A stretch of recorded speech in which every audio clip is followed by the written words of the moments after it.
पहले तो एक परी ने वो तेल लगाया और उसके बाल वाकई हसीन हो गए। ये देखकर बाकी परियों ने भी वो तेल खरीद लिया। शुरू में तो सब खुश थे, लेकिन अगले ही दिन हम सब अपने सर खुजाने लगे। हमारे सरों में जोएं पड़ गईं। अब हमारी हसीन सल्तनत बेसुकूनी और परेशानी में डूब गई है। ज़ोहरा ने गुस्से और हैरत से पूछा, ये तेल लाने वाला बोना कहाँ गया? नायला ने जवाब दिया, मलका ने हुक्म दिया कि इसे दरबार में पेश किया जाए। लेकिन जैसे ही वो बोना पकड़कर लाया गया, वो अचानक एक भयानक चुड़ैल में बदल गया। वही चुड़ैल जो बरसों पहले हमारी दुश्मन थी और जिसे मलका होलोफेरा ने 10 साल पहले कैद किया था। अब वो आजाद हो गई है। नायला रोते हुए बोली।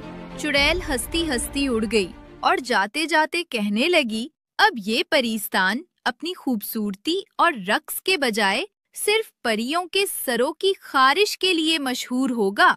ये सुनकर ज़हरा के दिल में अगर वो चुड़ैल खत्म हो जाए तो उसका जादू भी टूट जाएगा और परिस्तान में खुशियाँ वापस आ जाएंगी। लेकिन ये निहायत मुश्किल है। इसकी जान एक काले गुलाब में है जो उसके काले बाग में छुपा है। अगर वो गुलाब तुमने तोड़ दिया तो चुड़ैल हमेशा के लिए खत्म हो जाएगी। लेकिन वहाँ पहुँचना आसान नहीं, तुम्हें कई जादुई आजमाइशों से गुजरना होगा। ये कहकर मोहीरा ने एक छोटा डब्बा खोला। इसमें 3 चमकते हुए क्रिस्टल मोती थे। जब भी तुम किसी मुश्किल में फंसो, इनमें से एक मोती जमीन पर फेंक देना। इसकी रोशनी तुम्हें निजात दिलाएगी। ज़हरा ने मजबूत लहजे में कहा, मैं अपनी सल्तनत को हर हाल में बचाऊंगी।